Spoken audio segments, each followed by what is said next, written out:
I have a challenge for you. The next time you're stuck in traffic, take a minute to look at the sea of cars around you. How many car companies do you think you could recognize? I'm not even really into cars, but I think I do fairly well. But then look beyond the cars to the trees that line the side of the road. How many of those could you identify? Probably not as many, right? Year upon year, we grow further and further away from nature to the point where we have to question, what experience of nature will the next generation have? And if that generation lacks a sort of emotional connection with their surroundings, then will they bother to fight and save it when we need it most? My name is Nirupa Rao, and I'm a botanical artist. In short, that means I paint plants, usually with watercolor, in a way that aims to be not only aesthetically appealing, but also scientifically accurate. And I'm well aware that this is quite an odd profession for a 21st century urban Indian. Some might say outdated in the age of the camera. But here's how my journey began. A few years ago, I met two naturalists who work with the Nature Conservation Foundation, Divya Muddappa and T.R. Shankaraman. And now, interestingly, they actually began their careers working with animals. But they soon came to realize that if they were to protect those animals, they'd also have to protect their habitats, that is, the trees they live off. And so they started a rainforest restoration program aimed at growing local trees that local birds and animals rely on. And they were looking to visually document them in some way, but the photographers they approached came up empty-handed. These trees were up to 140 feet tall. That's 26 times my height. Try capturing giants like that in a single camera frame. Besides, the surrounding greenery was just too dense to clearly isolate a single tree. And so, together, we decided to give good old painting a shot. And to tell you the truth, even when I was standing there right in front of them, it was difficult to see the entire tree. So instead, I'd study the buttress up close, and then climb up the hill to see its crown rising above the canopy. And then with Divya and Sridhar's aid, we could piece these pieces of the puzzle together into the final painting. For a lot of people who don't know the jungles as well as these naturalists, these paintings are the only way that they'll get to see these trees in their entirety. And we were able to document 30 of the region's most iconic species, along with their fruit, flowers, seeds, and leaves. Through this process, the jungles really came alive to me. They morphed from this undifferentiated sea of green into individual species with individual characters.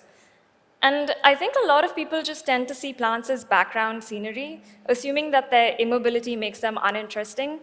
But I began to see that it is that very rootedness that makes them fascinating, the ingenious ways in which they adapt and respond to threats and opportunities on timescales that make our heads hurt to imagine. And I couldn't help but wonder, what if I could tell their stories, showcase their complexity? Perhaps we'd all start to think of plants a little differently. And in fact, in my family, plants have always been a source of fascination. My granduncle, Father Cecil Saldana, was the first to document the flora of our home state of Karnataka back in the 60s. And my mother has all of these memories of being a little girl watching this entire enterprise unfold. And consequently, I've come to associate plants with adventure and discovery and excitement. And so I knew I didn't just want to paint roses and sunflowers. I wanted to paint the kinds of plants that botanists like my uncle work with.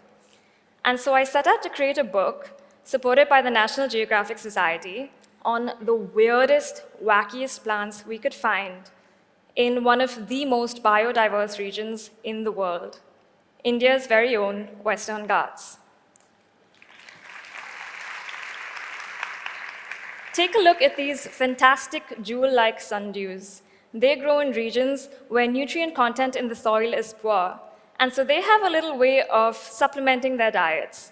They lure, trap, and ingest insects using mucilaginous glands on their leaves. The little insects are attracted to the sweet secretions, but once they come in contact, they are ensnared and the game is up. And you might notice that the sundews very cleverly hold their flowers on tall, thin stems high above their murderous leaves to avoid trapping potential pollinators. Further inside the jungle, you might meet the strangler fig. It grows in areas where sunlight is scant and competition is intense. And so it has a strategy to sort of cut in line and get ahead. You see, its seeds are dispersed by birds that drop them atop the branches of existing trees. And that little seed will start to germinate from there, sending its shoots upward to the sky and its roots all the way down to the ground, all the while strangling the host tree, often to death. And even if that host tree dies and rots away, this strangler will persist as a hollowed-out column of roots and branches. And if that didn't impress you, let me show you one of my personal favorites, the Nila Kurinji. When it blossoms, it does so in unison, covering entire hillsides in carpets of blue. This is its pollination strategy, known as gregarious flowering, in which it invests all of its resources into a single spectacular event aimed at attracting pollinators to the feast, which is easily done considering the Nila Kurinji is all that can be seen for miles around. But here's the catch. It happens only once every 12 years. And soon after seeding, these flowers will die, not to be seen again for the next 12 years. This is our way of telling a story of the Western Ghats through plants and through their ecosystems and the various ways in which they interact with players in their habitats. It's glorious, isn't it? But the way things are going, we can't be sure that the Nila Kurinji will come out to play again in the next 12 years. The further and further we grow from nature, the more we are almost literally blind to it and the effects that our activities have on it. And that's what it's called, plant blindness. The increasing inability to really register the plants around us as living beings. The two scientists that coined this term, Elizabeth Schisler and James Wondesy, contend that plants lack certain visual cues. They don't have faces, they don't move, and we don't perceive them as threats. And so with the increasing onslaught of information that our eyes receive, we just deprioritize registering plants, simply filtering out information that we view as extraneous. But stop to think about that. Are plants really extra? Are they just nature's backdrop? Or are they the fundamental building blocks upon which all life is based, the starting points of our ecosystems, and the reason why Earth is sustainable for life to this day? I leave you with these images from a program called Wild Shale, which in Kannada means Wild School. It's run by a conservationist, Kriti Karanth. And her team turned some of my illustrations into games that village children could play with and learn from. And I can tell you, they were so excited to see plants that they recognized, the trees that the monkeys play on, the flowers they use at their harvest festival, the fruit they use to wash their hair. And it's that sort of familiarity which, when celebrated, turns to love, which then turns into an urge to protect. It's really time we open our eyes to the world around us, to this entire kingdom that's hidden in plain sight. And so the next time you're stuck in traffic, you know what to do.